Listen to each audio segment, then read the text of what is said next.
અમદાવાદમાં સાવકા પિતા પર બે પુત્રીનું શારીરિક શોષણ કર્યાનો આરોપ, 14 અને 15 વર્ષીય સગીરા ઉપર શારીરિક શોષણ કર્યાનો આરોપ। સગીરાની માતાએ જ પતિ સામે શારીરિક શોષણની ફરિયાદ નોંધાવી। પોલીસે ફરિયાદના આધારે આરોપીની ધરપકડ કરી છે।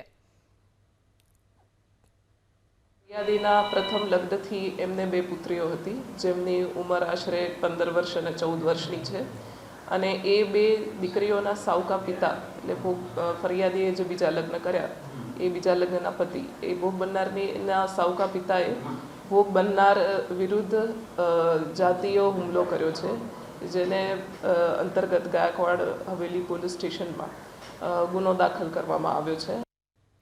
અમદાવાદમાં સાવકા પિતા પર બે પુત્રીનું શારીરિક શોષણ કર્યાનો આરોપ, 14 અને 15 વર્ષીય સગીરા ઉપર શારીરિક શોષણ કર્યાનો આરોપ। સગીરાની માતાએ જ પતિ સામે શારીરિક શોષણની ફરિયાદ નોંધાવી। પોલીસે ફરિયાદના આધારે આરોપીની ધરપકડ કરી છે।